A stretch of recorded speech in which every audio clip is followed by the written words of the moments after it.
प्यारे दोस्तों, आपके लिए 2024 के एग्ज़ाम के लिए बोर्ड ने मॉडल प्रश्न पत्र जारी कर दिए हैं जो कि नए पैटर्न पे आधारित हैं। आपको पता होना चाहिए। इन सब की लिंक जो है मैं वीडियो के डिस्क्रिप्शन में दे दूंगा। आप सारे के सारे मॉडल पेपर वहां से वन क्लिक में डाउनलोड कर सकते हैं।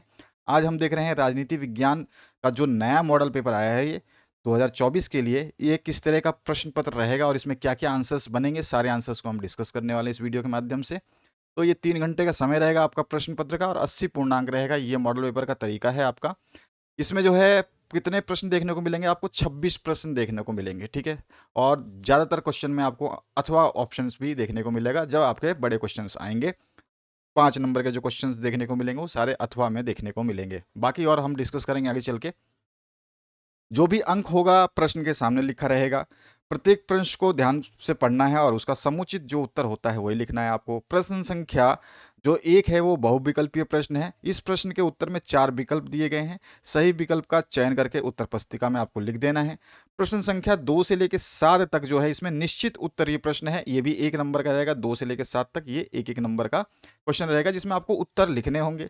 प्रश्न संख्या 8 से लेकर 12 तक प्रत्येक प्रश्न के 40 शब्दों में आपको उत्तर लिखने हैं। 8 से 12 तक के प्रश्नों के 40 शब्दों में लिखने हैं। ये जो अंक रहेंगे इस प्रश्न पत्र में, प्रश्न संख्या 8 से 12 तक ये 2 अंक ही रहेंगे, ठीक है। और यहाँ पर जो है प्रश्न संख्या 13 से 20 तक जो है इसके उत्तर आपको 100 शब्दों में लगभग लिखना है। तो ये आपका 3 अंकीय प्रश्न देखने को मिलेगा। और इसके बाद जो आपके 21 से 26 तक के जो प्रश्न बनते हैं ये 5 अंकीय प्रश्न आपको देखने को मिलने वाले हैं और सभी के सम्मुख अंक लिखे रहेंगे, वो हम अभी डिस्कस करते हैं। बाकी इस प्रश्न पत्र में ऐसा ज़्यादा चीज़ नहीं है, बस चीज़ क्या की है चेंज, वो आपको जैसे जैसे आप प्रश्न पत्र देखते जाएंगे, इसका सोल्यूशन देखते जाएंगे, आपको समझ में आता जाएगा कि ये चीज़ें चेंजेस की गई हैं पिछले बार की बजाय। 2024 में आपको कुछ नया देखने को मिलने वाला है। यहाँ पर जो पहला बहुविकल्पीय प्रश्न है, जो प्रश्न संख्या 1 है, इसमें क पार्ट फिर ख पार्ट आपको देखने को मिल रहा है। जैसे कि क नंबर 1 क्वेश्चन है बहुविकल्पीय, ख नंबर दूसरा क्वेश्चन है, इसी तरह से ग आएगा। तो इस तरह का आपका पैटर्न है, ध्यान रखना है आपको। इसमें पूछा गया 1917 में रूस में समाजवादी गणराज्य की स्थापना किसने की थी? तो ये किसने की थी आप सभी को याद होगा अगर आपने ध्यान से अपनी पुस्तक को पढ़ लिया है तो। 1917 में रूस में जो समाजवादी गणराज्य की स्थापना करने वाले थे उनका नाम था लेनिन। ठीक, बिल्कुल सही आंसर सी हो जाएगा। लेनिन जो है इसका स्थापना करने वाला सदस्य था। तो यहाँ पे सी ऑप्शन करेक्ट हो जाता है। अगला जो प्रश्न है उसकी बात करते हैं। यहाँ पे आपसे पूछा गया है खुले द्वार की नीति से किस देश की अर्थव्यवस्था ने अद्भुत प्रगति की और आगामी सालों में एक बड़ी आर्थिक ताकत के रूप में उभरा? तो खुले द्वार की नीति जो है किसने अपनाई थी? सभी को अच्छी तरह से पता होगा, मुझे जहां तक विश्वास है कि सभी को पता होगा। आंसर हो जाएगा आपका चीन, ठीक है। चीन ने जो है खुले द्वार की नीति से सबसे ज्यादा फायदा उठाया। इसके बाद देखिए, भारत से शांति सेना श्रीलंका कब भेजी गई थी? भारत से शांति सेना श्रीलंका कब भेजी गई थी, कौन से सन में भेजी गई थी, आपको बताना है। तो इसका क्या आंसर हो जाएगा? ये जो सेना भेजी गई थी ये भेजी गई थी 1987 में, ठीक है। तो यहाँ पे जो सी ऑप्शन है इसका ये करेक्ट हो जाएगा। नेक्स्ट जो क्वेश्चन है उसकी बात करते हैं। यहाँ पे देखिए अगला क्वेश्चन, किस भाषा के आधार पर 1953 में आंध्र प्रदेश राज्य का गठन किया गया था? तो किस भाषा के आधार पर किया गया था? वो भाषा थी तेलुगु। तेलुगु ऐसी भाषा थी जिसके आधार पर जो है हमारे राज्य बनना शुरू हुआ था पहला, ठीक है। तो यहाँ पे तेलुगु जो है ये आंध्र प्रदेश राज्य का बना था। तेलुगु राज्य आंध्र प्रदेश राज्य जो है ये भाषा के आधार पर बनाया गया था। अब इसके बाद जो है नेक्स्ट क्वेश्चन है, इसमें आपने अभी तक क्वेश्चन ग तक कर लिया, क्वेश्चन घ भी कर लिया, ठीक है। अब क्वेश्चन घ के बाद देखते हैं अगला क्वेश्चन। अब क्वेश्चन नंबर ड है। अब ड में पूछा गया है भारत में परमाणु कार्यक्रम की शुरुआत किस वैज्ञानिक द्वारा की गई? तो भारत में परमाणु जो आपका कार्यक्रम था इसकी शुरुआत किसके द्वारा की गई थी? तो आपको अच्छी तरह से पता है और इसमें कोई भी मुझे नहीं लगता कि आपको दिक्कत आएगी इसका आंसर पिकअप करने में। तो सभी का बिल्कुल सही आंसर है और सभी ने आंसर बिल्कुल सही दिया। डॉक्टर होमी जहांगीर भाभा, ठीक है। तो यहाँ पर सी ऑप्शन जो है इसका करेक्ट हो जाता है।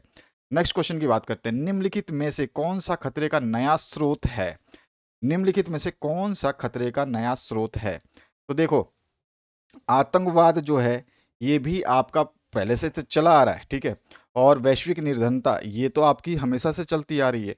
आतंकवाद हमेशा से चलता आ रहा है। वैश्विक ताप वृद्धि जो है ना, ये जो है अब ज़्यादा समस्या पैदा कर रहा है, जिसकी वजह से जो है आपके क्या हो जा रहे हैं, आपके जितने भी जितने भी जगह हैं, जितने भी ठंडी जगह हैं, वहाँ पर बर्फ़ पिघलने लग गया। अटलांटिक में जो बर्फ़ है वो पिघलता जा रहा है। पानी का जो लेवल है वो ऊंचा होता जा रहा है समुद्र में। बर्फ़ पिघलेगा तो पानी बनेगा, और पानी बनेगा तो कहीं ना कहीं तो जाएगा, नीचे स्थानों पे जाएगा। तो नीचे स्थान जो समुद्र है वहाँ पर जा रहा है, और समुद्र का जो है उसमें क्या हो जा रहा है, आपका लेवल बढ़ रहा है।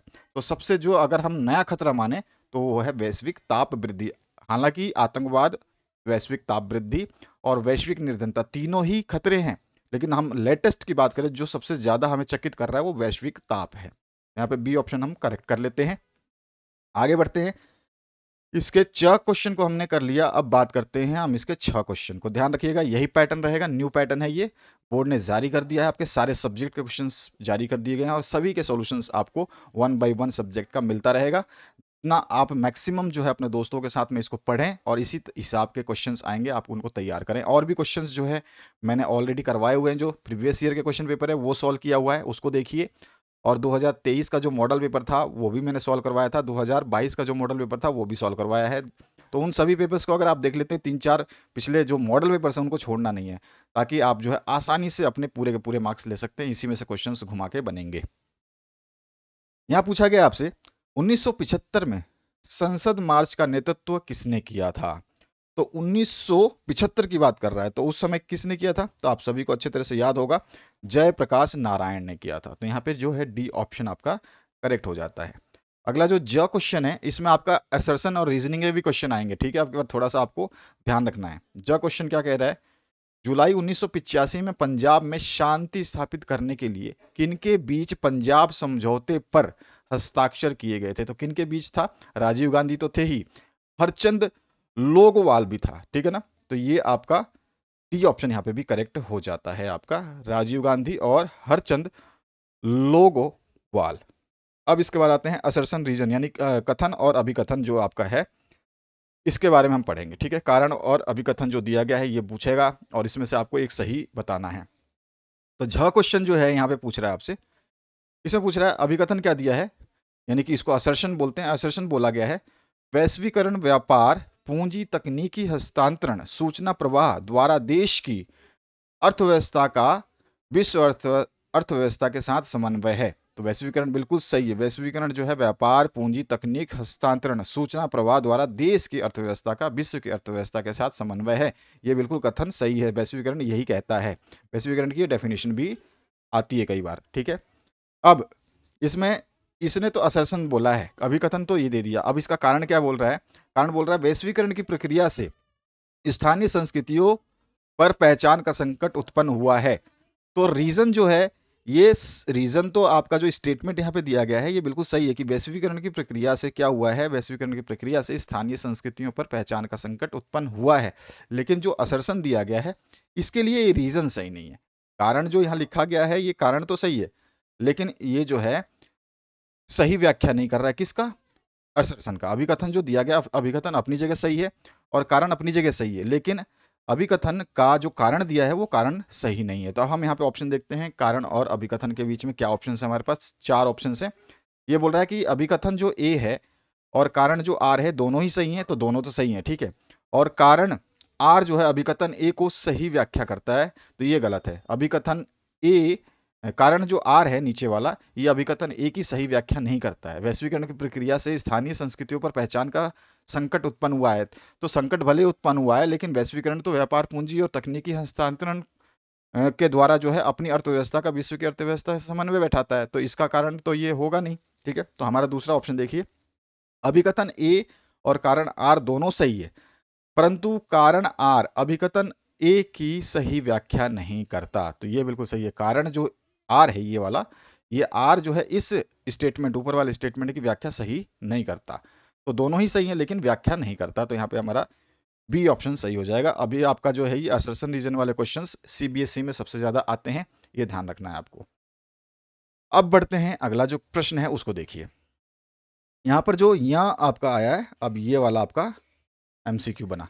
अब इस एमसीक्यू में पूछा गया, भारत ने महाशक्तियों पर व्यापक परमाणु निरस्त्रीकरण के लिए जोर दिया, लेकिन फिर भी भारत ने एनपीटी एवं सीटीबीटी पर हस्ताक्षर करने से इनकार कर दिया। बिल्कुल स्टेटमेंट सही है। भारत ने महाशक्तियों पर जो व्यापक परमाणु निःशस्त्रीकरण यानी कि जो परमाणु है परमाणु की आप निःशस्त्रीकरण करें, आप जो है इस तरह के जो भी हथियार वाले आप बना रहे हैं उनको थोड़ा सा कम करें।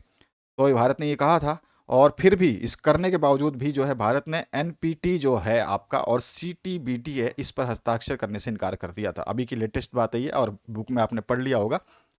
कारण क्या कह रहा है, असर्सन तो ये समझ में आ गया। कारण क्या कह रहा है इसका अभिकथन का, कि ये संधियां विशेष रूप से गैर परमाणु शक्तियों पर लागू होती थी और परमाणु शक्ति संपन्न 5 शक्तियों के एकाधिकार को वैध बनाती थी या बनाती हैं। तो यही रीजन है कि जो भारत ने ना ये आपका एनपीटी और सीटीबीटी पर हस्ताक्षर नहीं किया था, उसका कारण यहाँ नीचे दिया गया है। तो ये बिल्कुल सही है, असर्सन तो कथन भी सही है और इसका कारण भी सही दिया गया है, यानी कथन और कारण दोनों सही है। तो हम आ जाते हैं अपने आंसर की तरफ। आंसर हमारा आ जाएगा कि अभिकथन ए और कारण आर दोनों सही है, और कारण जो आर है वो ए की जो है सही व्याख्या करता है। बिल्कुल सही है, ऑप्शन नंबर ए ही हमारा करेक्ट हो जाएगा। आगे बढ़ते हैं नेक्स्ट क्वेश्चन की तरफ, देखते हैं। अब यहाँ पर देखिए इतने क्वेश्चंस जो थे आपके एक एक नंबर के एमसीक्यू थे। एमसीक्यू आप काउंट कर सकते हो कितने हो जाएंगे, तो आप आसानी से देख सकते हो। एक एमसीक्यू को ये आंसर हो गया एक, एमसीक्यू एक, एमसीक्यू दो। इसके अलावा और कौन कौन से एमसीक्यू हैं, दो एमसीक्यू हो गए, तीन एमसीक्यू, चार एमसीक्यू, पाँच एमसीक्यू, छः एमसीक्यू, सात एमसीक्यू, आठ एमसीक्यू, नौ एमसीक्यू, 10 एमसीक्यू। 10 एमसीक्यू आपको पहले देखने को मिलेंगे जो एक नंबर के होंगे। यही पैटर्न रहेगा, 10 एमसीक्यू आपके आएंगे ऑप्शन के साथ में। अब बात करते हैं कि अब जो एक एक नंबर के क्वेश्चन आएंगे जो कि हमारे से यहाँ से पूछे जाएंगे, तो 7 तक एक एक नंबर के क्वेश्चन पूछे जाएंगे। 2 नंबर से लेके 7 नंबर तक के क्वेश्चन एक एक नंबर के होंगे जिनके आंसर्स हमें लिखने होंगे। अब सबसे पहले पहले क्वेश्चन की बात करें तो यहाँ पे देखिए, भारतीय जनसंघ के संस्थापक अध्यक्ष कौन थे। सभी को नाम याद होगा, संस्थापक अध्यक्ष का नाम पूछा है, बस आपको और कुछ करना नहीं है। तो आपको अगर नाम याद है तो आप बता सकते हैं कि भारतीय जनसंघ के संस्थापक अध्यक्ष जो थे वो श्यामा प्रसाद मुखर्जी थे। वो थे श्यामा प्रसाद मुखर्जी। तो आंसर लिख देंगे हम श्यामा प्रसाद मुखर्जी। अगला जो क्वेश्चन है उसकी बात करते हैं। यहां पूछा गया है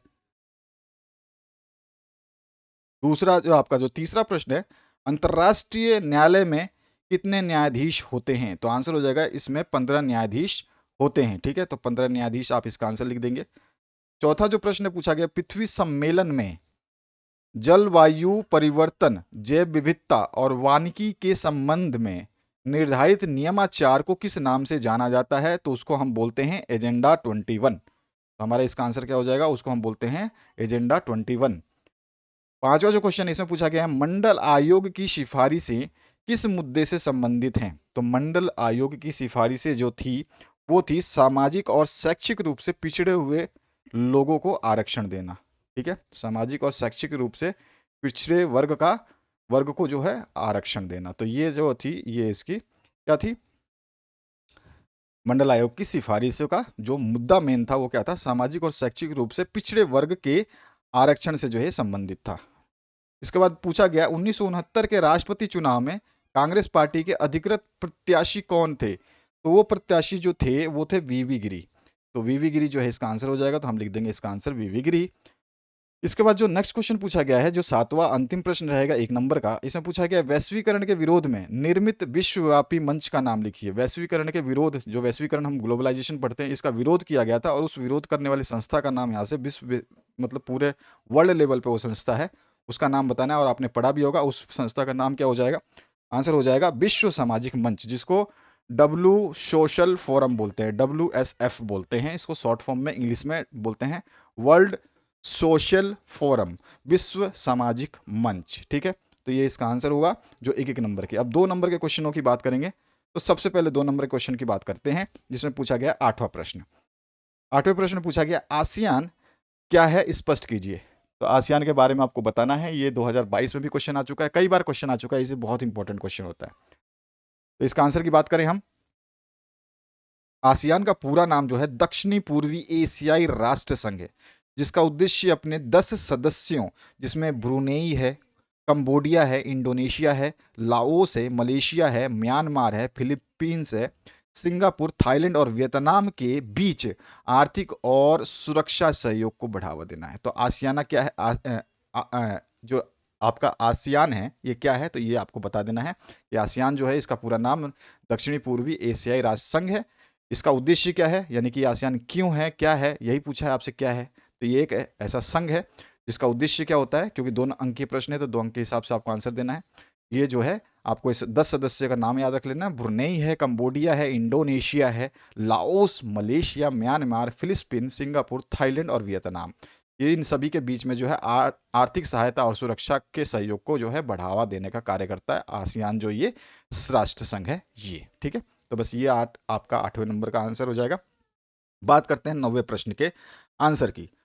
9वें प्रश्न में है, विकास एवं नियोजन के लिए केरल मॉडल के कोई 2 बिंदु लिखिए जिन पर अधिक जोर दिया गया है। तो इसके बहुत सारे बिंदु है। विकास एवं नियोजन के लिए केरल मॉडल में उच्च साक्षरता और जीवन प्रत्याशा दर, स्वास्थ्य देखभाल तक अत्यधिक बेहतर पहुंच और कम शिशु मृत्यु दर और कम जन्म दर पर जो है ध्यान दिया गया है। तो इसमें से आपको 2 बिंदु लिखने थे, मैंने यहाँ पे बहुत सारे बताए। उच्च साक्षरता दर एक बिंदु है, ठीक है। उसके अलावा जीवन प्रत्याशा दर है, ये दूसरा बिंदु है। स्वास्थ्य देखभाल तक अत्यधिक पहुंच हो, बेहतर पहुंच हो, ये इसका तीसरा बिंदु है। कम शिशु मृत्यु दर और जन्म दर जो है इसका चौथा बिंदु है। तो 4 बिंदुओं में से कोई भी आपको 2 बिंदु लिखने थे, बाकी आप इस तरह से सीधा सीधा भी लिख सकते हैं। ध्यान रखना है आपको, ये बहुत बड़ा मॉडल है जो विकास नियोजन के लिए करा गया है। इन्होंने क्या है कि केरल में इंडस्ट्री को बढ़ावा ही नहीं दिया। केरल ने क्या कहा कि हमें नहीं चाहिए कि भाई एमएनसी आए, हमारे लोगों को रोजगार मिले, हम तो केवल उच्च शिक्षा देंगे, तो रोजगार किसी भी जगह पे आप जाके कर लोगे। ठीक है, आपकी जीवन प्रत्याशा दर बढ़ेगी तो आप जो है अच्छे वहाँ पे मतलब अच्छे परिवार में रहोगे, अच्छे समाज में रहोगे। स्वास्थ्य का देखभाल अगर अच्छा होगा, यानी कि आप जो है अच्छे हॉस्पिटल में फैसिलिटीज़ में आपको मिलती है, जाकर के लंबी लंबी लाइनें लगा के खड़े नहीं रहने हैं, हॉस्पिटल साफ रहेगा, सारे मेडिसिन आपको अच्छी तरह से उपलब्ध कराए जा रहे हैं, तो आपका स्वास्थ्य अच्छा होगा, तो आप अच्छा काम करोगे, अच्छी उच्च शिक्षा होगी आपकी, और जीवन जो है आपका दर बढ़ जाएगा। उसी में बोला गया है, इसने क्या करा, हमें इंडस्ट्री नहीं चाहिए, हम जो है कम शिशु मृत्यु दर कर देंगे। यानी कि जो प्रेगनेंसी में महिलाओं की मौत होती थी, बच्चों की मौत होती थी जन्म के समय, उनको इन्होंने कम किया, क्योंकि वहाँ पे क्या करा, अच्छा काम करा स्वास्थ्य देखभाल के ऊपर। इन्होंने मेडिसिन वगैरह, हॉस्पिटल्स वगैरह पे ज़्यादा ध्यान दिया था, और जन्म दर पर भी जो है इन्होंने ज़्यादा ध्यान दिया कि जो जन्म दर है वो आपका सही हो। अब आगे बढ़ते हैं। नेक्स्ट जो क्वेश्चन पूछा गया, इसमें पूछा गया सुरक्षा परिषद में निषेधाधिकार यानी वीटो का क्या अर्थ है। तो सुरक्षा परिषद में निषेधाधिकार यानी कि वीटो का अर्थ स्थायी सदस्यों द्वारा, जो सुरक्षा परिषद के स्थायी सदस्य हैं उनके द्वारा किसी भी प्रस्ताव या निर्णय को स्थगित अथवा रद्द करने का अधिकार है। यानी ये सभी राज्यों, चार, अगर आपके जो सदस्य देश हैं, और सदस्य देश में मान लीजिए कि 4 राज्य हैं और उसमें से 5वां जो है राजी नहीं है, तो वीटो कर सकता है। यानी कि 4 ने बोला कि हम जो है पाकिस्तान को जो है आर्थिक सहायता नहीं देंगे, सपोज करिए 4 देशों ने बोला कि हम आर्थिक सहायता नहीं देंगे, लेकिन 5वां देश अगर वीटो उसके पास है, उस सुरक्षा परिषद का वो सदस्य है, तो वो वीटो इस्तेमाल करेगा और बोलेगा नहीं, मैं इसका समर्थन नहीं करता हूं, आप चारों जो है आर्थिक सहायता नहीं देने की बात जो है मैं अस्वीकार करता हूं। तो वो जो है वहां पर वो चीज मैटर रद्द हो जाता है। ठीक है, स्थगित हो जाता है, रद्द हो जाता है। अब जो है अगला क्वेश्चन देखिए, इसमें पूछा गया है मैकडोनाल्डीकरण से आप क्या समझते हैं। तो मैकडोनाल्डीकरण वह प्रक्रिया है जिसके द्वारा फास्ट फूड रेस्तरां के सिद्धांत अमेरिकी समाज के साथ साथ बाकी दुनिया के अधिक से अधिक क्षेत्रों पर जो है हावी हो रहे हैं, यही है मैकडोनीकरण। ठीक है, तो आपको ध्यान रखना है। अब देखते हो सब जगह मैकडोनल्ड्स खुल गए हैं, और सब जगह जो है ये फास्ट फूड रेस्टोरेंट के सिद्धांत पे काम किया जा रहा है, जो कि अमेरिका में सबसे ज़्यादा था। अमेरिका में लोग बाग खाना नहीं बनाते थे, वो फ्रिज में रखते थे और जा करके बाहर से ही खाते थे। अभी भी ये ऐसी परंपरा है, ज़्यादातर लोग जो है सोसाइटी में वहाँ पर वो पैकेट ड्रिंकिंग वाटर, पैकेज आपके फूड्स वगैरह यूज़ करते हैं। ठीक है, तो यह मैकडोनीकरण क्या है, वह प्रक्रिया है जिसके द्वारा जो है फास्ट फूड जितने भी रेस्टोरेंट हैं उसके सिद्धांत पे ये काम करता है, और अमेरिकी समाज के साथ साथ जो है बाकी दुनिया में अधिक से अधिक क्षेत्रों पर ये हावी हो रहा है, बढ़ता जा रहा है। इसका अगला जो प्रश्न है 2 अंकीय, उसकी बात करते हैं। इसमें पूछा गया है वैश्विक संपदा से क्या आशय है। तो ऐसे संसाधन क्षेत्र जो किसी एक देश की सीमाओं में नहीं हो और सभी देशों को सुलभ हो, यानी सभी देशों तक उनकी पहुंच हो, वैश्विक संपदा कहलाते हैं। जो किसी एक देश की सीमा में नहीं है, ऐसी सीमा में है जिस पर कोई जो है अपना आधिपत्य नहीं जमा सकता, ठीक है ना। तो अगर आप आधिक्य नहीं जमाओगे तो इसका मतलब है कि मैं भी नहीं जमा सकता, कोई दूसरा भी नहीं जमा सकता, कोई तीसरा भी। जिसके बस की हो तो वहां पर जा करके वो जो है आसानी से उसको क्या करे, खनन कर सके, वहां से उस संसाधन को निकाल सके। तो ऐसे संसाधन जो किसी एक देश की सीमा में नहीं हो और सभी देशों को सुलभ हो, यानी सभी देशों तक उनकी पहुंच हो, वैश्विक संपदा या संसाधन कहलाते हैं, ठीक है। तो ये यहाँ पे हमारा इसका आंसर हो जाएगा छोटा सा। इसके बाद नेक्स्ट जो क्वेश्चन है, यूरोपीय संघ पर एक संक्षिप्त टिप्पणी लिखनी है। तो यूरोपीय संघ के ऊपर आप जो है टिप्पणी लिख सकते हैं। यूरोपीय संघ जो है एक 28 यूरोपीय महाद्वीप के देशों का संगठन है। इसमें पहले 27 थे, अब 28 हो चुके हैं। इसमें यूरोपीय संसद, यूरोपीय न्यायालय और यूरोपीय सेंट्रल बैंक भी शामिल है।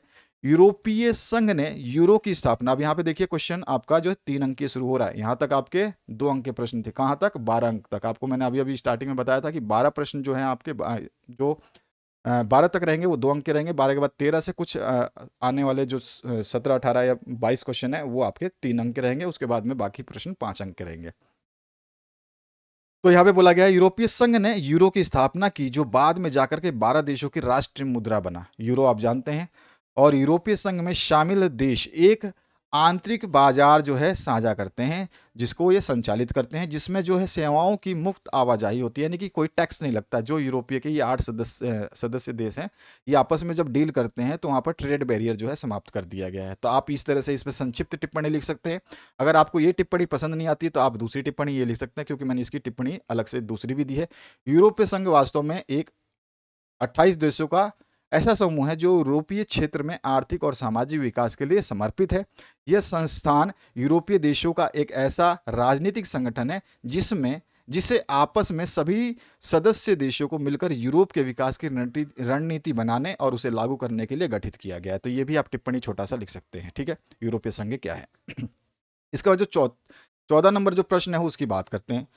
देखिए यहाँ पर 14 नंबर जो प्रश्न पूछा गया इसकी बात कर रहे हैं। देखिए 14 नंबर है ये, तो इसकी हम बात करने वाले हैं।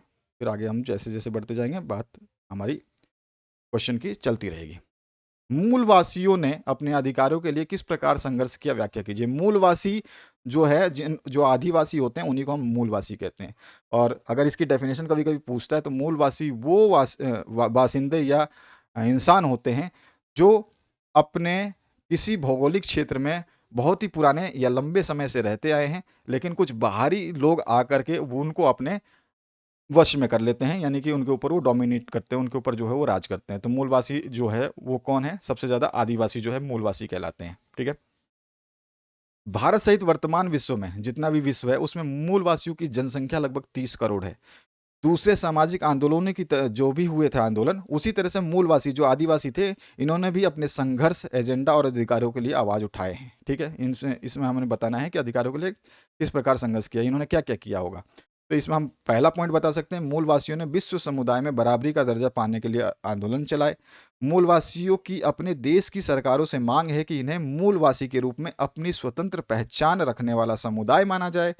और फिर इन्होंने और क्या करा है, कैसे आंदोलन चलाए हैं, किस प्रकार संघर्ष किया। अपने मूलवास स्थान पर अपने अधिकार की मांग हेतु संपूर्ण विश्व के मूलवासी यह कहते हैं कि हम यहाँ अनंत काल से निवास करते आ रहे हैं। लेकिन काफी दुनिया के लोग जो है मानते नहीं है, लेकिन जो है बाद में इसको राष्ट्र संघ ने जो है आसरा दिया। अभी आगे हम पढ़ लेंगे उसको। मूलवासियों के नेताओं ने 1975 में अपना संगठन world council of indigenous forum, जिसको WCIP बोलते हैं, का गठन करके अपने आंदोलन को सक्रिय रूप दिया और संयुक्त राष्ट्र संघ ने इसे परामर्शदात्री परिषद का दर्जा भी प्रदान कर दिया, ठीक है। 3 अंक का प्रश्न है, कम से कम आपको 3 से 4 पॉइंट लिखने हैं, याद रखना है। बाकी मैं आपको पूरा डिटेल जो है सॉल्यूशन बता रहा हूँ। और इसके बाद जो है आप इसमें 5वां पॉइंट बता सकते हैं। जुलाई 2000 में संयुक्त राष्ट्र की आर्थिक व सामाजिक परिषद ने मूलवंशियों या मूलवासियों के मुद्दे पर एक जो है स्थायी मंच, जिसको permanent forum of indigenous issue जो है स्थापित कर दिया। किसने करा था ये, इसके संघर्ष की वजह से जो परिषद था, ठीक है ना, संयुक्त राष्ट्र का, उसने। अब आते हैं हम अगले 15 क्वेश्चन पे। 15 क्वेश्चन क्या कह रहा है, देखिए 3 अंकीय प्रश्न है। संयुक्त राष्ट्र संघ सुरक्षा परिषद के नए सदस्यों के लिए प्रस्तावित किन्हीं 4 मापदंडों का परीक्षण कीजिए। यानी कि संयुक्त राष्ट्र संघ की सुरक्षा परिषद के लिए अगर आप नए सदस्य बनना चाहते हैं, तो आपको कौन से वो 4 मापदंड है जिनको आपका देश जो है अ, अगर वो साबित कर देता है अपने आप को, तो संयुक्त राष्ट्र संघ का सुरक्षा परिषद का जो है वो नया सदस्य बन सकता है। तो उसके 4 कौन से जो मापदंड है जो पूरे होने चाहिए अगर सुरक्षा परिषद का नया सदस्य बनना है, तो वो हमें बताने हैं। तो यहाँ पर देखिए मैंने बता दिया है, संयुक्त राष्ट्र सुरक्षा परिषद के नई स्थायी या फिर गैर स्थायी सदस्यों के लिए निम्नलिखित मापदंड जो है प्रस्तावित किए गए हैं। इसमें पहला जो है, ये पहला माना जाता है कि पहली शर्त जो है उस देश की क्या होनी चाहिए, अगर संयुक्त राष्ट्र संघ का आपको स्थायी या स्थायी सदस्य बनना है या फिर गैर स्थायी सदस्य बनना है, तो आपको 4 मापदंड का जो है ज्ञान होना चाहिए, आपके पास वो चीज़ें होनी चाहिए। पहली शर्त क्या है इसके लिए, कि देश महत्वपूर्ण आर्थिक प्रभाव और मजबूत सेना होना चाहिए, कि देश में आपका जो भी देश है उसके पास जो है पैसा अच्छा होना चाहिए, ठीक है, आर्थिक प्रभाव जो पैसा है वो अच्छा होना चाहिए, साथ ही साथ उसकी एक सेना जो है वो मजबूत होनी चाहिए, थोड़ी मोड़ी सेना नहीं, बहुत अच्छी सेना होनी चाहिए, ठीक है। दूसरा जो इसमें शर्त है, यानी कि 4 मापदंड बताने हैं, तो दूसरा मापदंड ये कहता है कि एक कारक देश की जनसंख्या है, यानी कि उस देश की जनसंख्या जो इसका सदस्य स्थायी या अस्थायी बनने के लिए वो तैयार है, तो उस देश की जनसंख्या बहुत बड़ा भूमिका निभाएगी, क्योंकि समाज के एक महत्वपूर्ण हिस्से के हितों की जो रक्षा करता है, जो वहाँ पर दर्शाता है, वो कौन-सी चीज़ होती है, वो जनसंख्या उस होती है उस देश की। तो वहाँ पर जनसंख्या भी आपके एक मैटर करता है, बहुत कम जनसंख्या नहीं होनी चाहिए, ठीक है ना? ज़्यादा हो सकती है लेकिन बहुत कम नहीं होनी चाहिए। लेकिन उसके साथ-साथ आपकी सेना अच्छी होनी चाहिए और आर्थिक जो आपका पैसे का जो किल्लत है, वो नहीं होनी चाहिए। जैसे कि आप पाकिस्तान जूझ रहा है, अभी श्रीलंका जूझ रहा था। श्रीलंका में तो आप जानते हो पूरा का पूरा सिस्टम ही चरमरा गया था। तो ये चीज़ें हमारे को 2 पॉइंट मिल गए। तीसरा पॉइंट क्या कहता है? एक अन्य महत्वपूर्ण तत्व है लोकतांत्रिक सिद्धांतों और प्रशासन के रूपों के प्रति निष्ठा होनी चाहिए। यानी कि वहाँ के लोग जो और सरकार जो है ना, वो लोकतांत्रिक सिद्धांत को माने, लोगों पे ज़बरदस्ती ना करे। वहाँ पर जो है जैसे हमारे यहाँ पर चुनाव के द्वारा नेता बनाए जाते हैं, तब जाके वो शासन करते हैं। तो उस रूप का जो है वहाँ पर उस रूप के प्रति, उस कानून के प्रति, उस संविधान के प्रति, उस लोकतांत्रिक सिद्धांतों के प्रति जो है वहाँ के लोगों की, उस वहाँ के सरकार की निष्ठा होनी आवश्यक है। यानी ऐरा-गैरा, नत्थू-खैरा जो है देश नहीं होना चाहिए। तो ये चौथी कंडीशन है और तीसरी कंडीशन है, और चौथी कंडीशन इसमें आ जाती है, देश को संयुक्त राष्ट्र और उसके अन्य निकायों के कामकाज में प्रभावी ढंग से आर्थिक रूप से भी योगदान देना होता है। यानी कि अगर आप इसके सदस्य बनना चाहते हैं, संयुक्त राष्ट्र संघ के सुरक्षा परिषद के सदस्य बनना चाहते हैं, चाहे आप स्थायी बने या गैर स्थायी बने, ये 4 पॉइंट आपके देश को मानने होंगे। आपका देश अगर उसका सदस्य बनना चाहता है, तो अगर आर्थिक रूप से संयुक्त राष्ट्र संघ के जो सुरक्षा परिषद के और जो सदस्य देश हैं, अगर उनके ऊपर कोई आँच आती है, तो आप जो है उनकी आर्थिक मदद भी करेंगे, आपको योगदान उनको देना होगा, ठीक है? तो ये सब चीज़ें जो है आपको ध्यान रखना है। तो ये पॉइंट आते हैं इसमें। अगला जो क्वेश्चन है उसकी बात करते हैं। कांग्रेस का सामाजिक और विचारात्मक गठबंधन के रूप में मूल्यांकन कीजिए। यानी कि कांग्रेस जो है सामाजिक और विचारात्मक गठबंधन के रूप में कैसा है, इसके बारे में आपको बताना है।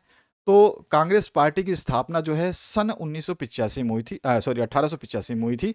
उस समय पार्टी में अंग्रेजी पढ़े लिखे उच्च जातीय वर्ग और उच्च मध्यम वर्ग तथा शहरी बुद्धिजीवियों का बोलबाला था। कांग्रेस पार्टी में जब लोग जो थे वो बहुत ही समाज के निच्च दर्जे से ना होकर के समाज के उच्च दर्जे के जो लोग थे वो उसके सदस्य थे, जिसका उद्देश्य जो है सरकार और जनता के बीच में एक कड़ी के रूप में काम करना था। परंतु धीरे धीरे पार्टी ने अपना सामाजिक आधार बढ़ाना शुरू किया और स्वतंत्रता प्राप्ति के समय तक यह जो है एक ऐसा सामाजिक और राजनीतिक संगठन बन गया, जिसमें जो है सभी वर्गों, जातियों, धर्मों, ग्रामीणों, शहरवासियों, किसानों, उद्योगपतियों, मजदूरों तथा भूपतियों के प्रतिनिधि शामिल थे। अब इसमें क्या है, सभी वर्ग शामिल होने लग गए, सभी धर्म के, जाति के लोग, ग्रामीण, शहरवासी, किसान, ये सब लोग जो है इसमें शामिल हो गए। इसके अतिरिक्त जो है पार्टी में नरम पंथी लोग, जिनको गुस्सा कम आता था, वो लोग भी शामिल हुए। गर्मपंथी लोग, जिनको बहुत गुस्सा आता था, वो दक्षिणपंथी और वामपंथी, क्रांतिकारी और शांतिवादी, ठीक है ना? ये जैसे विचारात्मक जो है, ये भी लोग जो है देखे गए और वहाँ पर इस तरह के गठबंधन भी पाए गए। इनके मतलब आपस में मैत्रीपन आया। इनमें से कुछ समूहों ने अपने कांग्रेस के अपने आप को कांग्रेस, अब जो ये इतने लोग जो कांग्रेस में शामिल हुए थे, तो इतनी भी विभिन्नता आएगी तो क्या होगा। तो इसमें से क्या हुआ कि कुछ लोगों ने कांग्रेस के साथ में अपना समर्थन जुटा लिया, कि उन्होंने सोचा कि हम कांग्रेस के साथ रहेंगे, ठीक है। और यदि उन्होंने अपनी पहचान को कांग्रेस के साथ नहीं भी किया, तो भी वे अपने अपने विश्वासों को मानते हुए कांग्रेस के भीतर ही बने रहे। मतलब उन्होंने कांग्रेस को पूरी तरह अगर स्वीकार भी नहीं किया, पहचान अपनी छिपाई, तो भी वो कांग्रेस के अंदर ही वो अपना धीरे-धीरे काम करते रहे, खुलकर जो है सामने नहीं आए। तो इन अर्थों में हम कह सकते हैं कांग्रेस जो है एक सामाजिक तथा विचारात्मक गठबंधन थी, ठीक है? इसमें क्योंकि हर समाज के लोग जुड़े थे और जिनके पास अलग-अलग विचार थे, जैसे कि गरम दल, नरम दल, दक्षिणपंथी और ये आपका वामपंथी, क्रांतिकारी, शांतिवादी, ये सारे विचारक जो है इसमें शामिल हुए थे। भले ही कुछ लोगों ने कांग्रेस को अपने साथ कर लिया या कांग्रेस के साथ हो लिया, और कुछ लोग कांग्रेस को नहीं मानते हुए भी उस कांग्रेस के अंदर ही रहे, लेकिन उन्होंने दिखावा नहीं किया कि हम कांग्रेस को नहीं मानते हैं। तो यहाँ पर हम कह सकते हैं इन अर्थों में कांग्रेस जो एक सामाजिक तथा विचारात्मक गठबंधन थी। आगे बढ़ते हैं। अगला जो क्वेश्चन है, कोई दो कारण उजागर कीजिए जिन्हें आप 1969 में हुए कांग्रेस पार्टी के विभाजन के लिए उत्तरदायी मानते हैं। वो कौन से दो कारण हो सकते हैं, ये आपको बताने हैं। कोई भी आपको यहाँ पर दो कारण लिखने थे, ठीक है। हमने यहाँ पे आपको दे दिए हैं, इन कारणों को देख सकते हैं। पहला जो कारण है, मैं आपको मैक्सिमम दो तीन कारण जो भी है वो बताऊंगा। सबसे पहला कारण है दक्षिणपंथी एवं वामपंथी विषय पर कलह।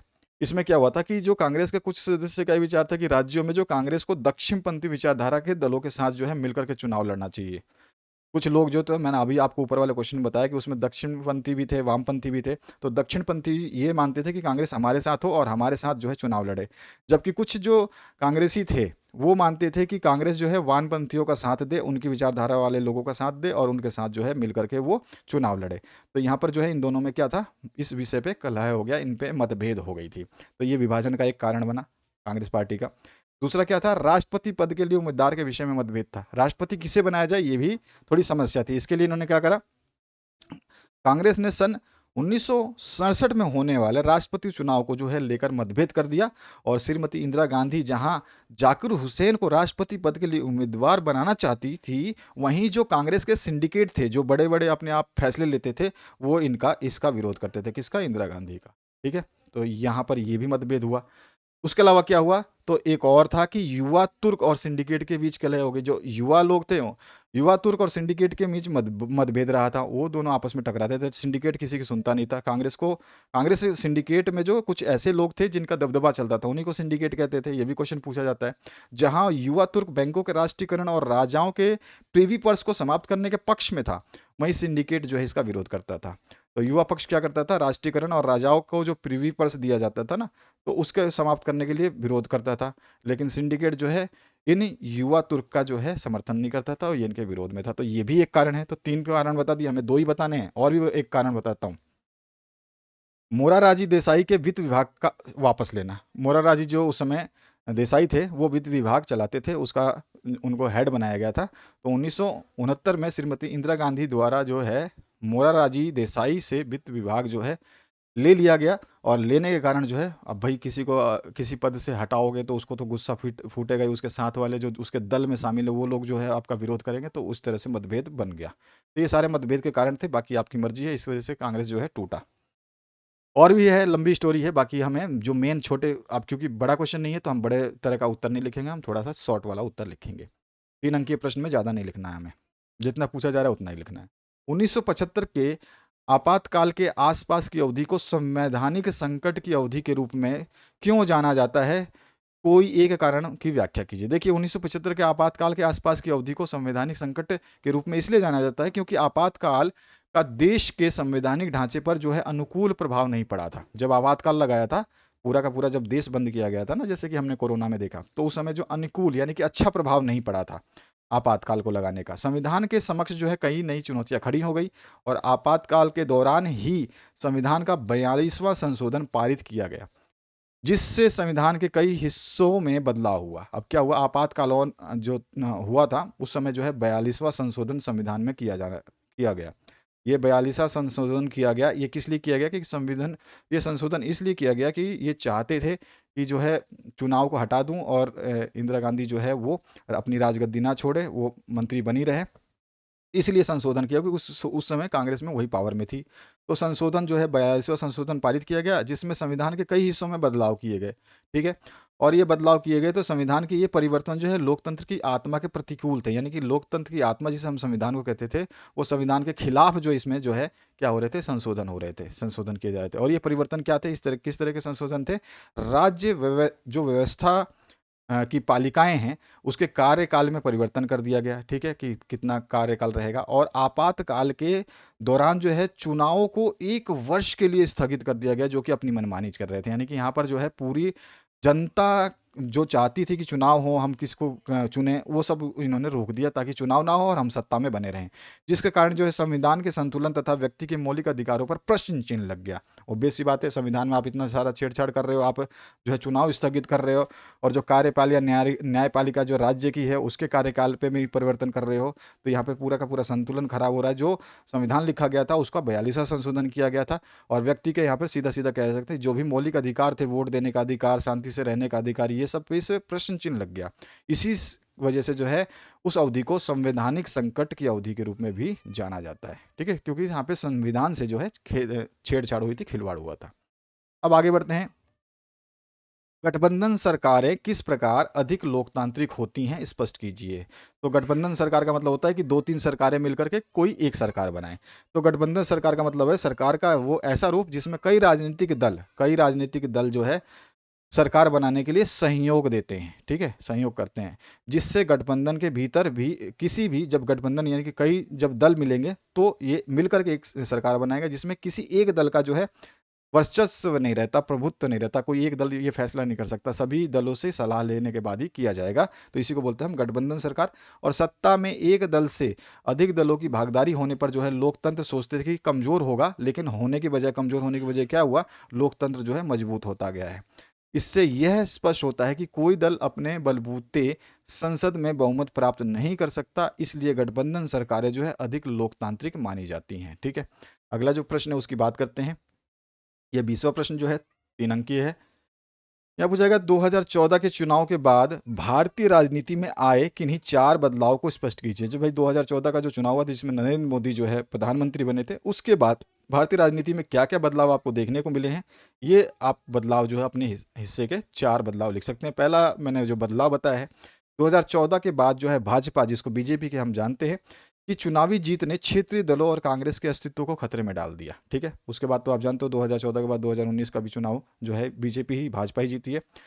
दूसरा जो है इसमें अगर बदलाव देखें हम, कौन से राजनीतिक बदलाव देखने को मिले, तो भारत में एकमात्र प्रमुख पार्टी से लेकर हाल ही के 5 राज्यों में चुनाव में अपने प्रदर्शन से लेकर अब तक कांग्रेस पार्टी लगातार गिरावट की राह पर है। यानी कांग्रेस का जो है आप देख रहे हैं सब जगह तो यही छाया हुआ है कि कांग्रेस जो है खत्म होने वाली है, खत्म होने वाली। हालांकि इतना आसान नहीं है कोई पार्टी, लेकिन सत्ता में नहीं आ पाएगी, इस तरह से ये हो सकता है। तो ये हमें देखने को मिला, ये बदलाव देखने को मिला। और क्या बदलाव देखने को मिला, 2014 में भारतीय जनता पार्टी, जिसको हम भाजपा कहते हैं, ने 3 दशकों में भारत की संसद के असेंबली सदन यानी कि लोकसभा में पहली बार एकल दलीय बहुमत का दावा किया, यानी कि एक ही पार्टी पूरे के पूरे वोट से जीती। तो ये भी हमको देखने को मिला, ये बदलाव देखने को मिला।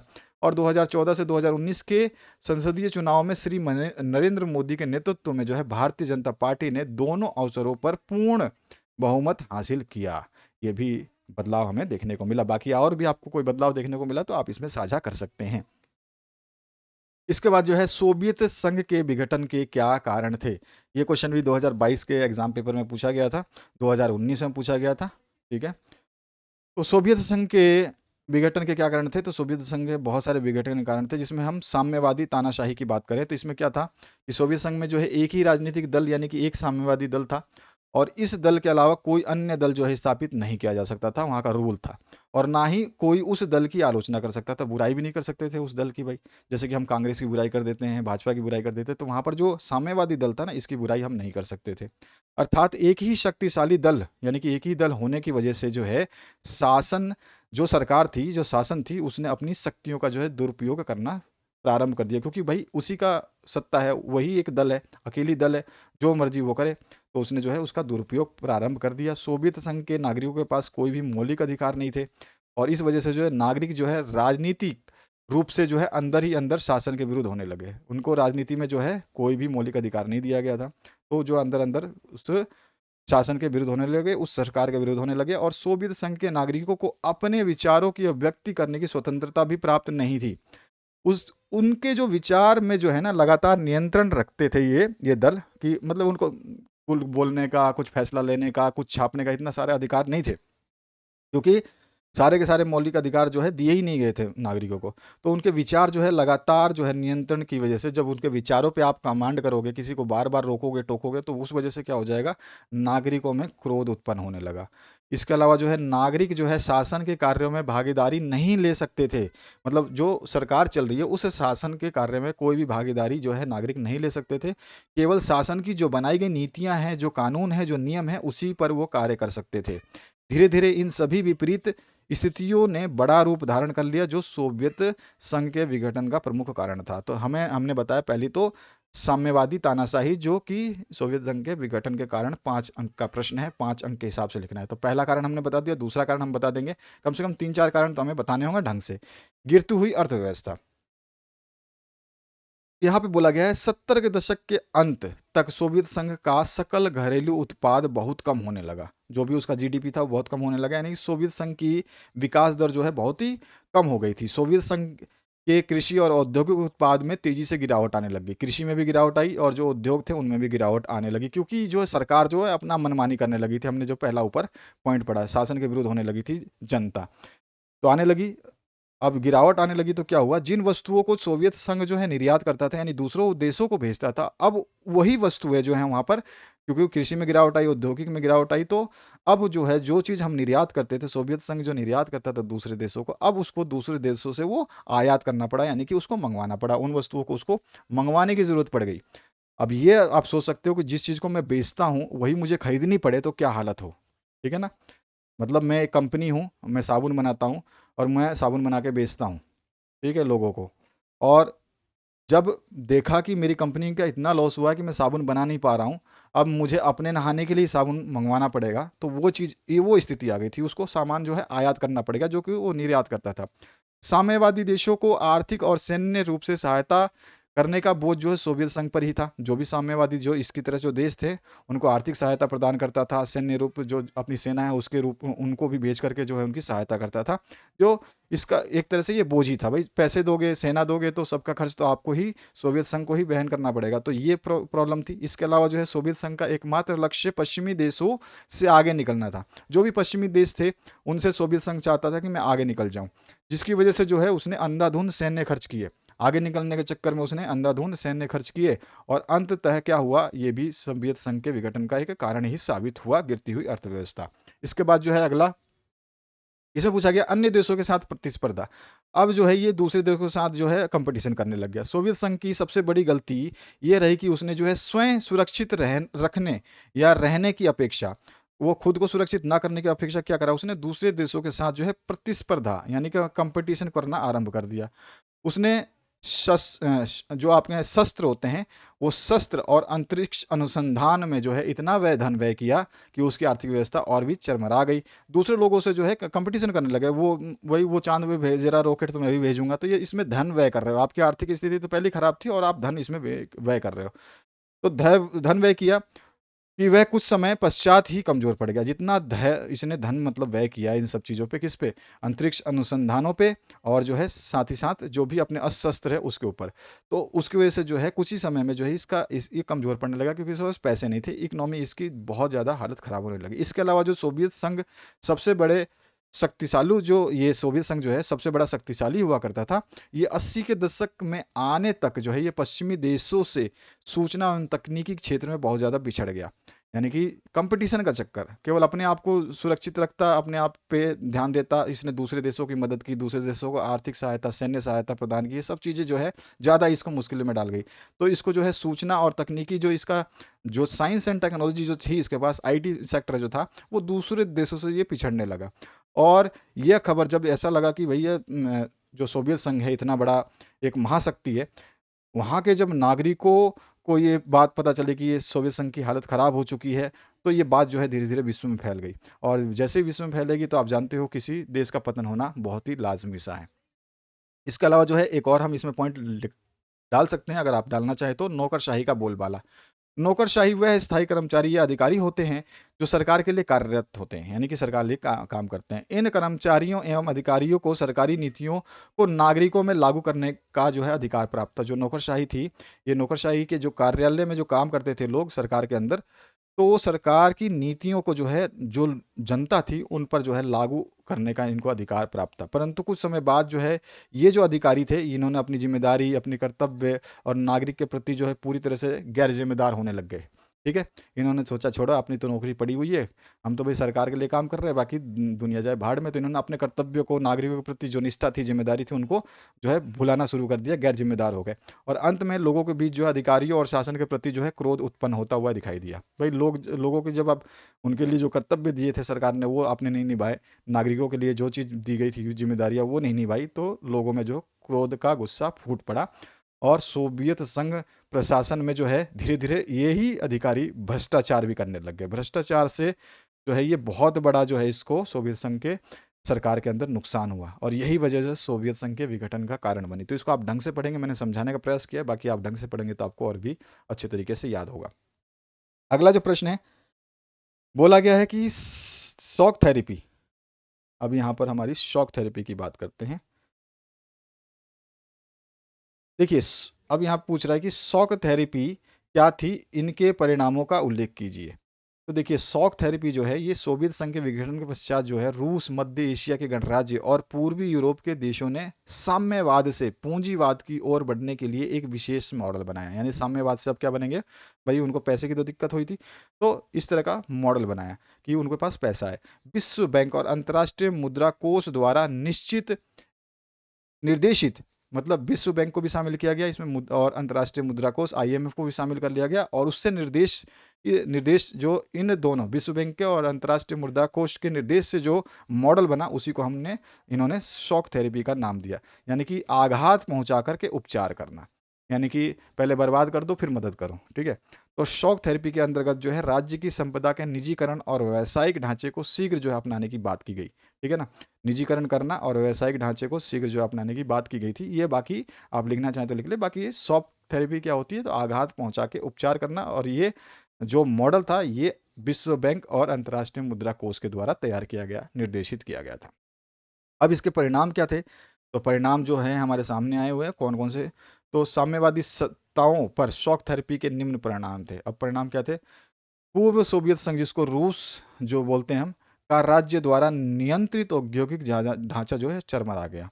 पूर्व सोवियत संघ जो था, जो रूस, उसका राज्य द्वारा जो नियंत्रित औद्योगिक ढांचा था वो चरमरा गया। महाबिक्री में भाग लेने के लिए सभी नागरिकों को अधिकार पत्र दिए गए थे, लेकिन अधिकांश नागरिकों ने अपने अधिकार पत्र जो है कालाबाजारियों के हाथ में बेच डाले, क्योंकि उन्हें धन की आवश्यकता थी। ठीक है, इसके अलावा क्या हुआ था, सामूहिक खेती प्रणाली समाप्त होने से खाद्यान्न सुरक्षित नहीं रहे, और खाद्यान्न जो है यानी कि खाने की चीजें जो है आयात करना पड़ा। उसके अलावा जो रूसी मुद्रा रूबल थी उसके मूल्य में गिरावट आई, और जो जमा पूंजी जो लोगों के पास थी वो भी जाती रही। इसके अलावा जो है 1999 का जो सकल घरेलू उत्पाद 1959 की तुलना में नीचे आ गया। 1999 लेटेस्ट बात कर रहे हैं, अभी 20 साल पहले की, और ये कम से कम 60 साल, अब टोटल मिला के 70 साल, 60 साल पहले की बात होगी। तो एक माफिया वर्ग उभर कर आया जिसने आर्थिक गतिविधियों को अपने नियंत्रण में ले लिया।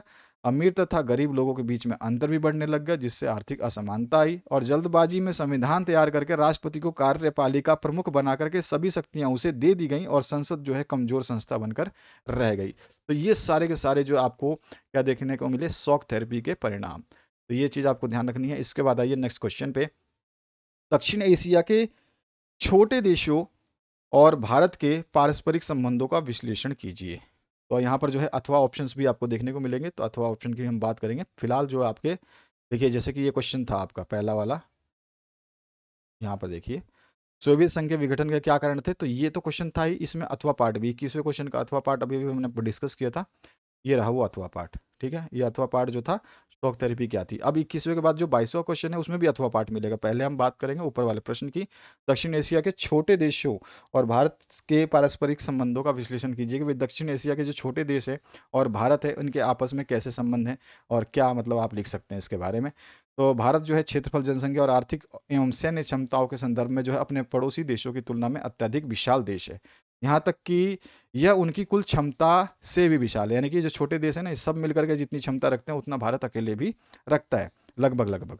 दक्षिण एशियाई देशों के संगठन में भी भारत एक शिखर बैठक का भागीदार है। कुछ समय जो पहले थाईलैंड में आयोजित शिखर बैठकों से पता चला कि दक्षिण एशियाई देशों के साथ भारत के संपर्कों में जो है उत्तरोत्तर वृद्धि हो रही है, यानी अच्छी वृद्धि हो रही है, जो बाकी हमारे पड़ोसी देश है दक्षिण एशियाई।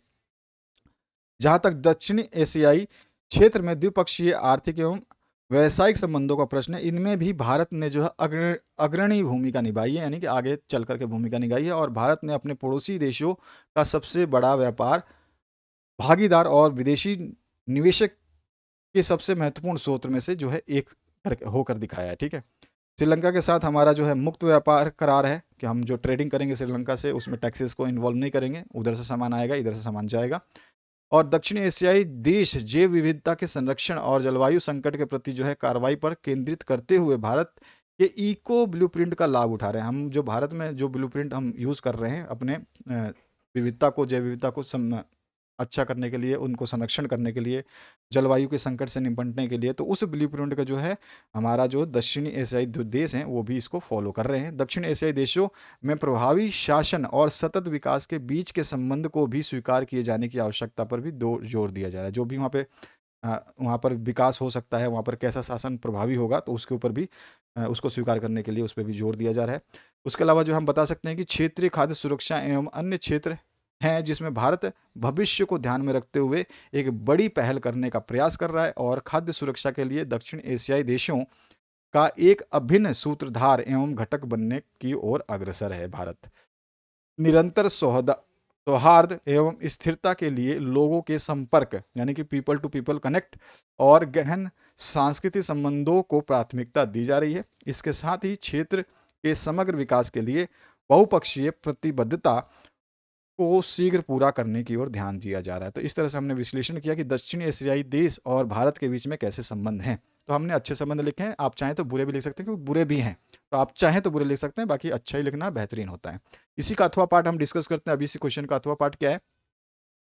सार्क को मजबूत संगठन के रूप में स्थापित करने में भारत किस प्रकार की महत्वपूर्ण भूमिका निभा सकता है, स्पष्ट कीजिए। यानी कि जो सार्क है, सार्क देश, यानी कि सार्क का मतलब है सार्क देश जो है, ये संगठन जो है, ये इसको अगर हमें अच्छा मजबूत बनाना है तो भारत इसमें क्या भूमिका निभा सकता है, क्या इसमें कर सकता है, वो आपको बताना है। तो सार्क को मजबूत करने के मजबूत रूप से स्थापित करने में भारत निम्न प्रकार से भूमिका निभा सकता है। जैसे कि हम पहला अगर भूमिका की बात करें तो भारत सार्क के सभी देशों के साथ सीमाओं के अलावा भाषा, धर्म और संस्कृति के आधार पर जुड़ा हुआ है। भारतीय प्रधानमंत्री ने वर्ष 2014 में अपने शपथ ग्रहण समारोह में सार्क राष्ट्र अध्यक्षों को निमंत्रण देने के साथ ही भारत के लिए सार्क के महत्व को स्पष्ट किया था।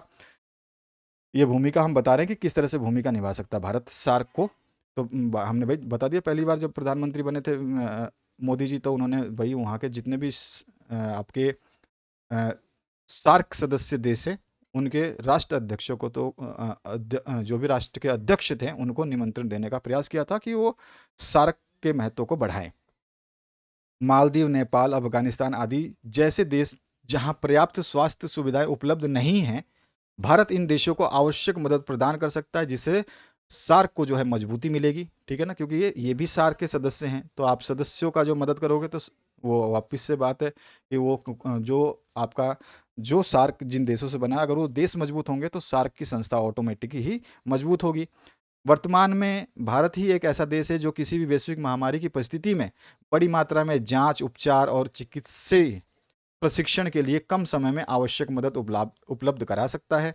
सार्क समूह की अंतिम बैठक या पिछली बैठक जो है 2014 में नेपाल में आयोजित की गई थी, और भारत के उरी हमला, उरी क्षेत्र में आपको पता है उरी अटैक, उसके ऊपर मूवी बनी है, तो उरी क्षेत्र में आतंकवादी हमला हुआ, तो वर्ष 2016 में इस्लामाबाद में जो सार्क का जो मीटिंग होना था, जिसमें 19वां मीटिंग होना था, उस सम्मेलन को जो है रद्द कर दिया गया था। इसके बाद से सार्क के किसी भी सम्मेलन का आयोजन नहीं किया गया है। ठीक है, क्योंकि वो उरी अटैक था ना, तो उसके वजह से ये सब हुआ। इसका विशेषज्ञ क्या कहते हैं कि भारत पाकिस्तान संघर्ष सार्क समूह की असफलता का एक बहुत बड़ा कारण है। भारत और पाकिस्तान के बीच जो गलत संबंध है उसकी वजह से सार्क जो हमारा समूह है, संस्था जो है, वो असफल हो रहा है। जिसे आपसी सहयोग से सफल बनाया जा सकता है। ठीक है, तो सार्क को मजबूत करने के लिए हम क्या कर सकते हैं, आपस में भारत और पाकिस्तान एक दूसरे का सहयोग करें।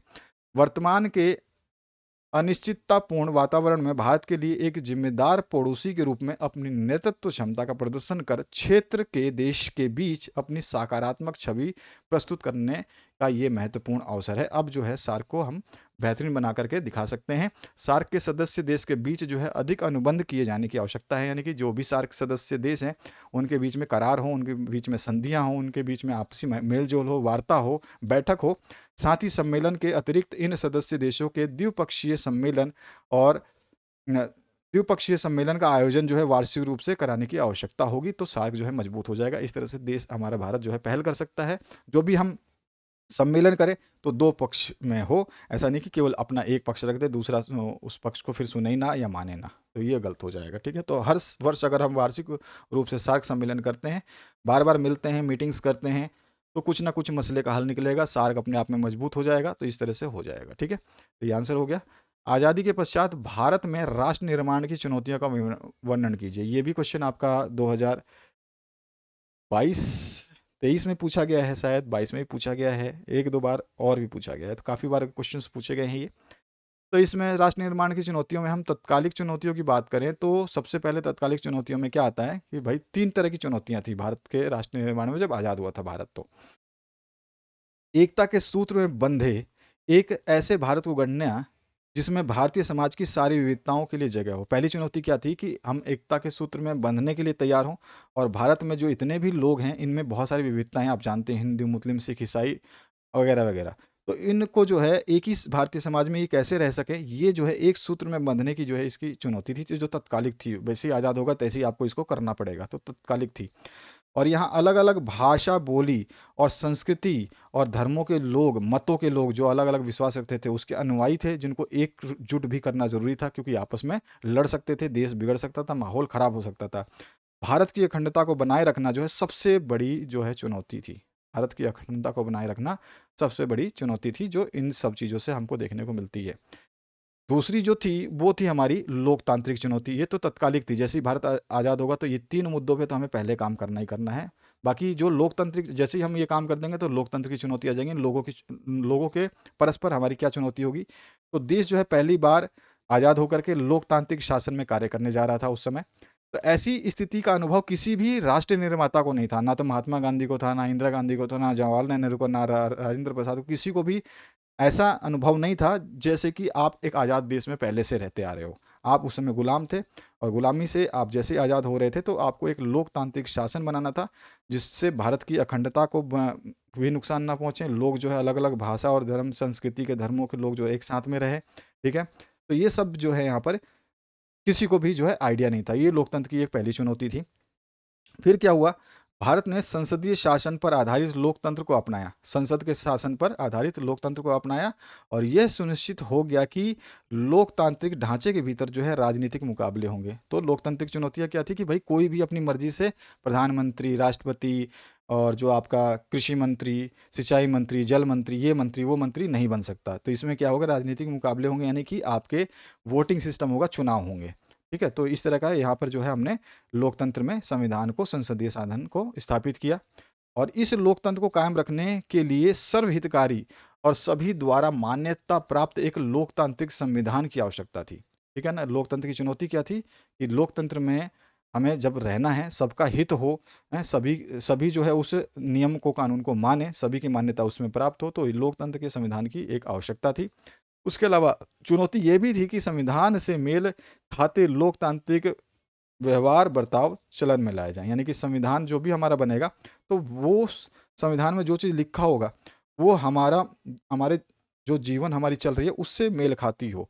जो व्यवहार हो हमारा, जो हमारी बर्ताव है, वो उस संविधान के अंदर ही देखने को मिले, ताकि हमें अपने आप को बदलने की ज़रूरत ना पड़े। और सबके विकास की चुनौती तो थी ही थी, ये लोकतांत्रिक चुनौती थी।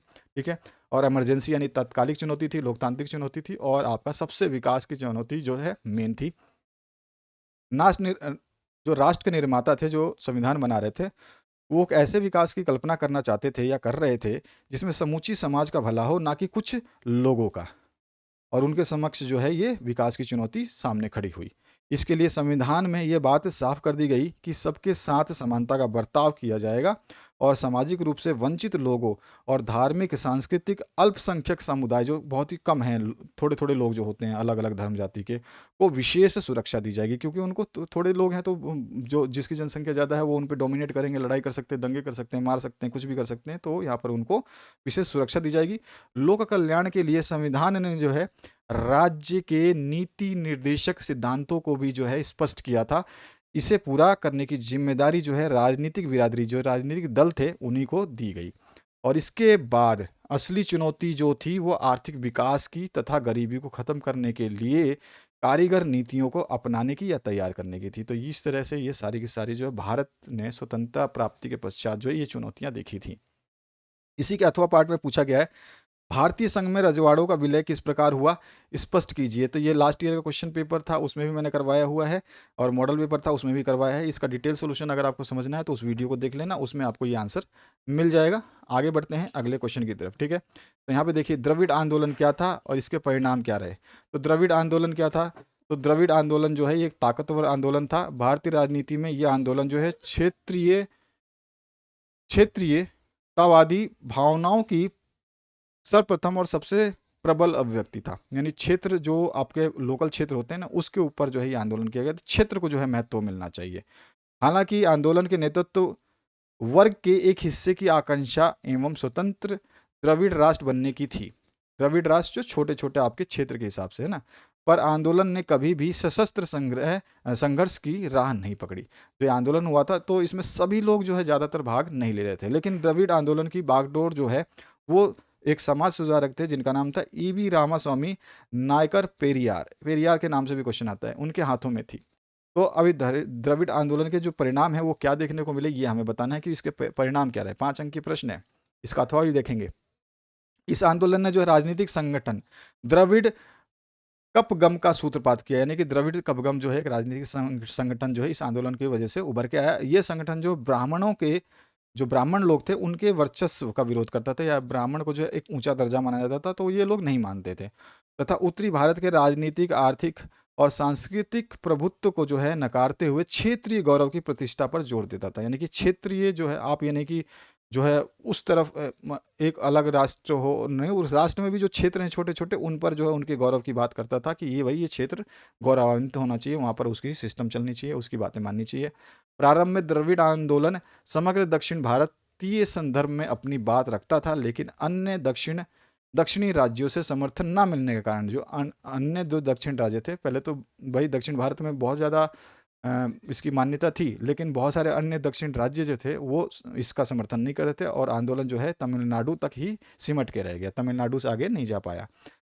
और राजनीतिक आंदोलन के लंबे सिलसिले के बाद जो है डीएमके, जिसको द्रविड़ मुनेत्र कशगम जो पार्टी है, ये 1967 के विधानसभा चुनाव में जो है बड़ी सफलता इसको हाथ लगी थी, और तब से लेकर आज तक जो है तमिलनाडु की राजनीति में द्रविड़ दलों का वर्चस्व आज भी कायम है, ठीक है। और डीएमके और अन्ना डीएमके डीएमके और अन्ना डीएमके और पीएमके जैसे दलों ने तमिलनाडु की राजनीति में क्षेत्रीय गौरव के मुद्दे को किसी न किसी रूप में जिंदा रखा है, लेकिन तमिलनाडु की राजनीति ने क्षेत्रवाद और राष्ट्रवाद के बीच जो है सहकारिता की उत्कृष्ट भावना को भी पेश किया है। तो यहाँ पर क्षेत्रवाद और राष्ट्रवाद की जो राजनीति है उसने जो है यहाँ थोड़ा सा अच्छा व्यवहार पेश किया है।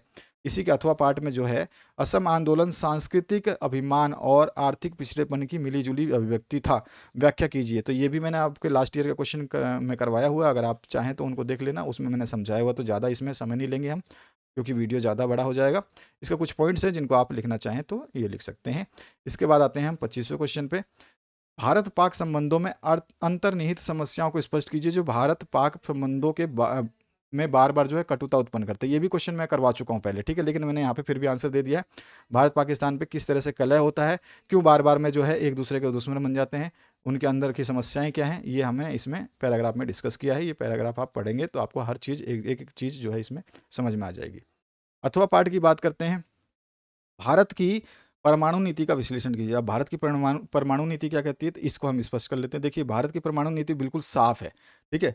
इस नीति का जो विश्लेषण अगर करें या इसके लक्षण को हम समझें, तो भारत जो है परमाणु अप्रसार संधि पर हस्ताक्षर नहीं करेगा, ठीक है, क्योंकि यह संधि जो है विभेदीकरण से युक्त है। अभी अभी मैंने बात करी थी, भारत की जो परमाणु नीति है उसने सीटीपीटी पर जो हस्ताक्षर करना बंद कर दिया था, ठीक है ना। उसी को जो है परमाणु अप्रसार संधि कहते हैं, ठीक है। तो इस पे हस्ताक्षर नहीं किए थे, क्योंकि इसमें 5 देशों को ही मान्यता मिली थी, बाकी देश को जो है मान्यता नहीं दी जा रही थी, परमाणु परीक्षण करने से रोका जा रहा था। तो इस संधि पर जो है ये हस्ताक्षर नहीं करा इसने, अपने बिल्कुल साफ बातों में स्पष्ट किया, क्योंकि ये संधि जो विभेदीकरण, इसमें भेदभाव था, दूसरे देशों के लिए भेदभाव था, भारत के लिए भेदभाव था। जो 5 बड़ी शक्तियां थी, इसके अतिरिक्त जो है किसी अन्य राज्य या किसी अन्य देश को जो है परमाणु परीक्षण जो है करने से ये रोकती थी ये संधि। इसलिए जो है इस पर क्या करा, भारत ने जो है हस्ताक्षर नहीं किया।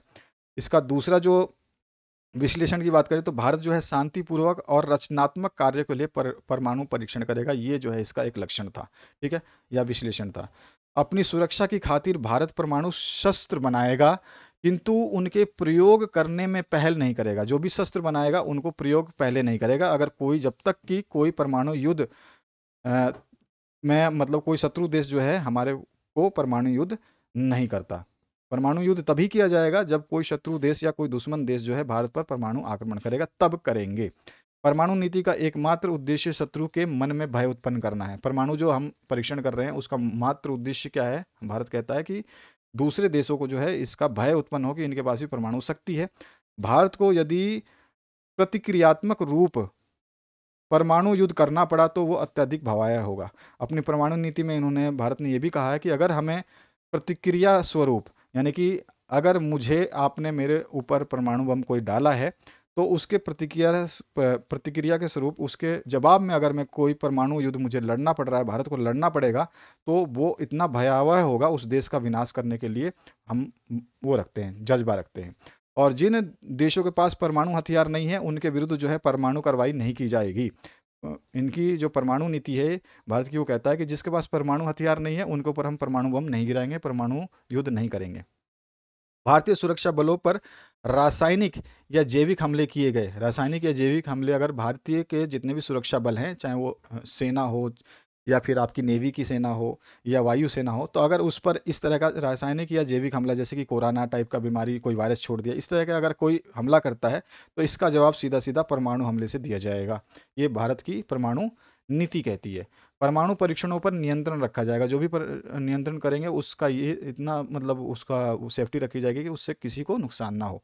और भारत विश्व को परमाणु मुक्त बनाने व भेदभाव रहित निशस्त्रीकरण का सदैव समर्थन करता रहेगा, ठीक है। भेदभाव नहीं करना है आपको, अगर निशस्त्रीकरण करना है तो पूरे देश, संसार के सभी देशों को करना है। अगर आप परमाणु बम बनाना चाहते हो तो दूसरे देशों को भी आज़ादी होनी चाहिए कि विश्व के वो सारे देश भी अपने परमाणु बम बनाने की अगर ताकत रखते हैं तो बनाएं, ये कहना है इनकी नीति में। यदि किसी देश ने भारत के खिलाफ ऐसा प्रयास किया तो भारत उसका जो है उपयुक्त जवाब देगा, ठीक है। और साथ ही साथ जो है आर्थिक दृष्टि से कमजोर और विकासशील देश होने के बावजूद भारत आवश्यकता अनुसार परमाणु शस्त्र बना सकता है, क्योंकि वह अपनी सुरक्षा से खिलवाड़ नहीं कर सकता, ये परमाणु नीति इनकी कहती है।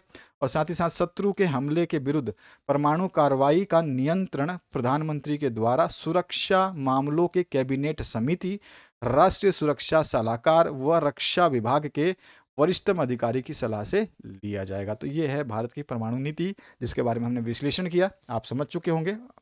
अब जो 26 और अंतिम प्रश्न रहेगा, ये आपका आएगा एक गद्यांश की तरह। याद रखना, आपको गद्यांश पढ़ना होगा, आपका इस तरह का क्वेश्चन आएगा, देखने को मिलेगा। तो गद्यांश को आपको पढ़ना है और थोड़ा सा अपने हिसाब से आंसर देना है। गद्यांश में ज़्यादातर आंसर आपको नहीं मिलेंगे। अब देखिए, पहला क्वेश्चन इसमें पूछा गया है, मानवता की सुरक्षा की मुख्य चिंता कौन से प्रकार की सुरक्षा है। दूसरा क्वेश्चन पूछा गया है, मानवता की सुरक्षा के व्यापक अर्थ में आप क्या शामिल करना चाहेंगे, स्पष्ट कीजिए। तीसरा जो है, ऐसे 4 खतरों की पहचान कीजिए जिनसे लोगों को बचना चाहिए, ठीक है। अब देखिए, ये जो तीनों क्वेश्चन है, इस पैराग्राफ से इन क्वेश्चनों का कोई मतलब नहीं है। अगर आपने ये चैप्टर पढ़ा है जहाँ से ये आया हुआ है तो आपको समझ में थोड़ा सा आ सकता है। अब यहाँ पे क्वेश्चन बनता है, उनकी हम बात करते हैं। तो देखिए, यहाँ पर जो पहला क्वेश्चन पूछा गया है, मानवता की सुरक्षा की मुख्य चिंता कौन से प्रकार की सुरक्षा है। तो देखिए, मानवता की सुरक्षा जो है, मानव सुरक्षा एक जन केंद्रित एवं सुरक्षा की बहु अनुशासनात्मक समझ से समझ को जो है व्यक्त करती है, या इस तरह की इस प्रकार की सुरक्षा है। इसमें कई शोध क्षेत्र शामिल है। इसमें विकास का अध्ययन, अंतर्राष्ट्रीय संबंध और राजनीतिक अध्ययन एवं मानवाधिकार आदि शामिल हैं। तो इस तरह का आपको अपने हिसाब से लिखना है आंसर, मैंने अपने हिसाब से लिखा है। इसके अलावा देखिए, मानवता की सुरक्षा के व्यापक अर्थ में आप क्या शामिल करना चाहेंगे, स्पष्ट कीजिए। तो आप इसके मानवता की सुरक्षा के व्यापक अर्थ में हम क्या शामिल करना चाहेंगे, तो इसका आंसर देखिए, मानव की सुरक्षा के व्यापक अर्थ में आप क्या शामिल करना चाहेंगे, तो मानव सुरक्षा की व्यापक अवधारणा में हम भुखमरी, रोगग्रस्तता, प्राकृतिक आपदाएं जिनमें संयुक्त रूप से युद्ध, नरसंहार, आतंकवाद में मारे गए लोगों से अधिक जो जाने जाती हैं के खतरे जो है शामिल किए जा सकते हैं। ये मेरे हिसाब से आंसर है। इसके अलावा जो है, ऐसे 4 खतरों की पहचान कीजिए जिनसे लोगों को बचना चाहिए। तो वो कौन-कौन से खतरे हो सकते हैं? वो है आपका आतंकवाद, महामारी, मानव अधिकारों का उल्लंघन, ठीक है? इसके अलावा वैश्विक गरीबी, परमाणु युद्ध और पर्यावरण प्रदूषण। ये इतने खतरे हैं, ये सारे खतरे जो हैं जिनसे लोगों को बचना चाहिए ताकि वो जो है सफल जीवन व्यतीत कर सके। तो इस तरह का ये क्वेश्चन पेपर जो आपने देखा, न्यू मॉडल पेपर है 2024 के लिए बोर्ड ने जारी किया है ये। और इसकी लिंक जो है वीडियो के डिस्क्रिप्शन में मैं दे दूंगा, जिनको आप पीडीएफ फॉर्म में डाउनलोड कर सकते हैं। बाकी की डिटेल्स हम अगले वीडियो में डिस्कस करेंगे नए प्रश्न पत्र के साथ में। बने रहिए, अपने दोस्तों के साथ में मैक्सिमम शेयर करिए ताकि हम लोग आपके सॉल्यूशन जल्द से जल्द आप तक पहुंचा पाएं। Thank you very much, have a good day.